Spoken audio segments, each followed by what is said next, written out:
Entonces, a nosotros el fenómeno nos ha vuelto, se nos ha vuelto una cuestión peligrosa en el sentido de que población cautiva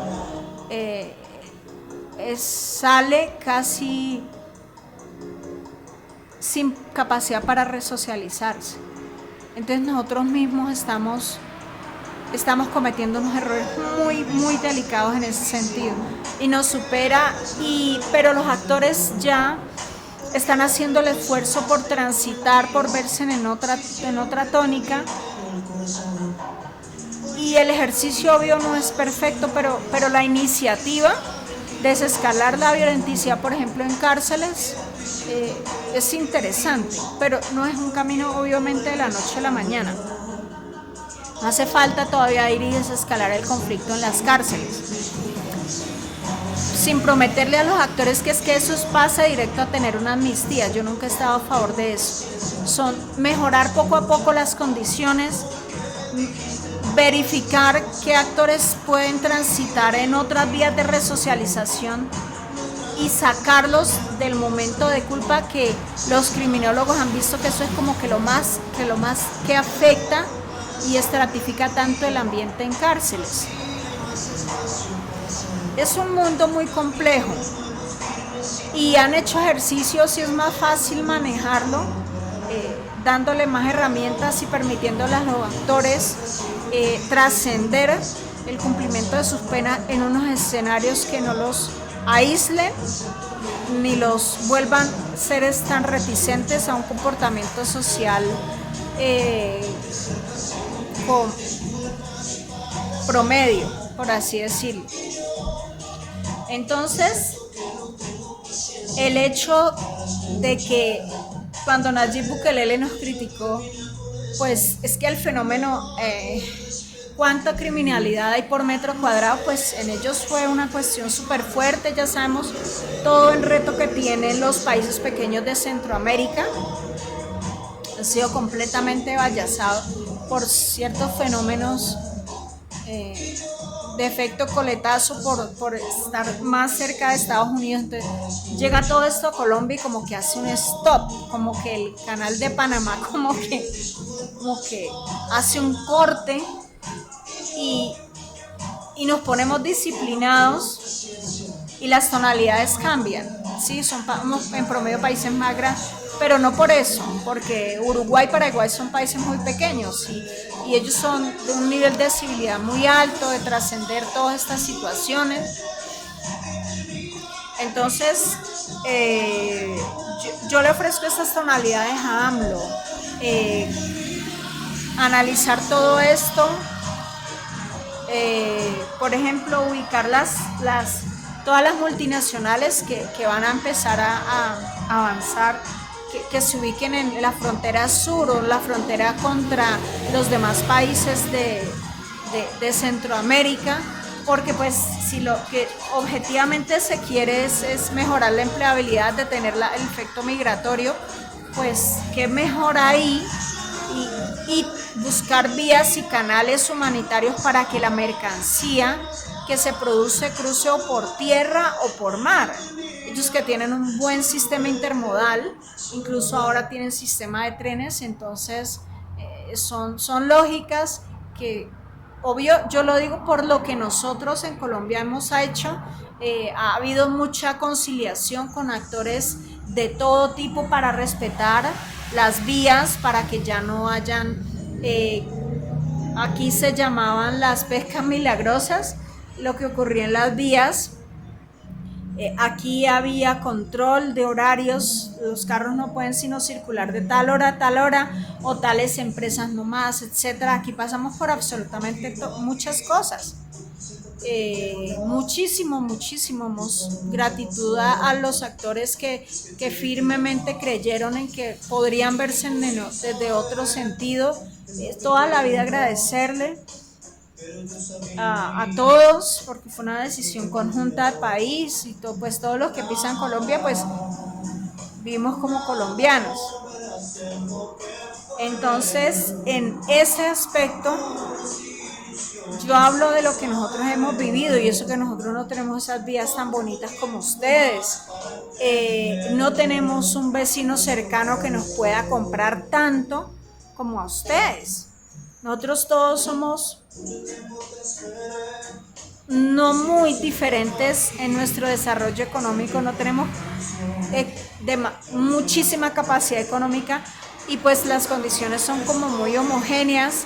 Todos necesitamos, así literal, todos necesitamos de los que nos quedan cerca a nosotros, con unas condiciones económicas incluso menos favorecedoras o al nivel de nosotros. Entonces tenemos ese reto, ¿sí? Cosa que ustedes pues solo cruzar una frontera y encuentran quienes les compre todo, porque lo necesitan y están acostumbrados a que ustedes puedan comerciar con ellos. El intercambio de tecnología, de industrialización para ustedes es más fácil. En cambio para nosotros no, son mayores recorridos, etc. Entonces hay bondades y retos, pero ustedes, en comparación a nosotros, 86, 96, 2006, 2016, ustedes tienen en conflictividad un atraso más de 30 años a nosotros. Y yo valoro mucho, yo mucho de la escuela en política pública, en sistema de gobernanza, en participación social, etcétera, unos escritores muy versados en México, muchísimo. Entonces no es que no tengan herramientas, constructos de los cuales apalancarse. Y el reto de todo gobernante es lograr acoger voluntades de todos, como en todo.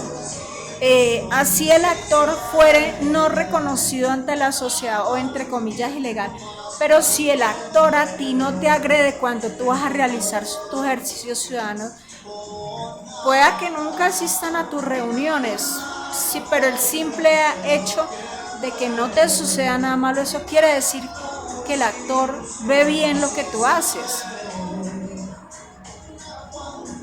indistintamente de por qué lo hace, pero te conservas con vida, puedes andar por todo tu país y eso es valioso. ¿Yo qué transición le vería a AMLO? Yo fascinada de que fuera otro periodo, por ejemplo, presidente de México, pero si finalmente indican que constitucionalmente eso no es válido para ustedes, yo sí de todo corazón mil veces lo quisiera ver en posiciones que nos represente a todos los latinoamericanos frente a Estados Unidos, ya en otro rol, incluso en organizaciones de la ONU, en que es más materia México que ni mismo Estados Unidos, porque quien lidera es determinada área de la ONU fuese un mexicano, como nos ha sucedido en pocos ejercicios, pero ha sucedido a Colombia, en que hemos representado X o Y al bloque América o representante a nivel mundial. Y esa es la meta, buenos gobernantes, buenos ejercicios. Ahora, por ejemplo, Duque nos representa como representa a África en unas organizaciones que acogen y donan, o como lo que acopia filántropos. Es el representante de esa organización, de esa suma de filántropos para África. Santos, que es otro expresidente, nos representa en el club de países o de no países, sino en el club de expresidentes que han desarrollado procesos de desescalamiento de conflictos reconocidos a nivel mundial. Ellos son hijos o líderes en su momento de lo que fue un desescalar formalizado a través de unos acuerdos. Entonces tenemos unos buenos ejercicios En materia económica, México es muy bella, muy interesante. ¿Por qué no verlo en una organización de estas en que pueda avanzar en estos temas? Espléndido, en mecanismos de gobernanza, pero sobre todo en materia financiera. Yo leo muchísimo potencial. Entonces, y ahí nos estaríamos dando más la mano ya en una representatividad de él, que no solo beneficia a su país, sino un orgullo latino, un orgullo por América ante el mundo. Entonces, y contralateralmente tener este tipo de representatividades da mucho valor para el país origen de cada uno de esos líderes. Entonces, obviamente sí, el partido político que lo apalanca, él no puede perder el control de las elecciones ni regionales ni del orden presidencial. El orden, porque entonces es muy alto el riesgo de que haya un reversazo en todos los avances de AMLO. Y pues ustedes en México pues entienden más que lo que uno como observador internacional pudiese aportarles. Pero desde Colombia yo sé que no es solo mi sentir, sino de gran parte, todo Latinoamérica, indistintamente de la tonalidad, respeta mucho a México. Y en lo que les podamos contribuir siempre estaremos dispuestos, pero yo siempre, por ejemplo, a todos los actores, independientemente del país que fueren, yo les digo, tú estás en Colombia, ¿cierto? Sí. Yo le dije, ¿qué es tan difícil? ¿Cómo te sientes? No, pues yo le digo, cuando llegue, yo le digo por el ejemplo nuestro, ¿qué nos ha servido a nosotros como colombianos para entrar muy bien a cualquier parte del mundo que hasta en los polos vivimos y nos sienten muy bien? Es que hay un tip, nosotros llegamos al país que llegamos y nosotros, no es que nos olvidemos de nuestras raíces, porque muchas veces nosotros allá, en comestibles, en cosas que preparamos en nuestro país, de eso vivimos a veces. Y ponemos nuestro toque de latinos, nuestro toque de colombianos, nuestro toque de cada región de donde somos, pero estructuralmente nosotros nos acogemos al modo de vida del país donde llegamos. Nosotros somos muy respetuosos en ese sentido. Entonces yo, por ejemplo, con los mexicanos, con los venezolanos, yo siempre les digo, ya, deja a un lado allá, ya no estás en Venezuela. No pienses que es que vas a entrar a un país, otro país socialista y que ya. Y yo les dije, si entras acá, entonces ¿qué pasa? Tú avanzarás en un país que tiene otro modo de vida. Entonces tú acóplate, deja a un lado qué es que va a suceder si hago esto, lo otro. Y en general, pues esa es la invitación que yo siempre les hago a todas las personas que vienen extranjeras a nuestro país. Bueno, entonces yo creo que con esto ya son como 3-4 videos y espero le haya respondido alguna de sus inquietudes. Y como ciberactivista, yo me muevo en una esfera mundial. Yo no solo interactúo con México, sino con muchos países, porque la red no tiene fronteras. Y hay nichos y momentos en que nosotros confluimos muchos de muchas partes del país. Entonces no es que me lo pase muy pendiente de lo que ocurre en México, sino confluyo y como analista analizo en caliente. No es que después que hacen el libro y el que analizó allá y lo tengo en cuenta.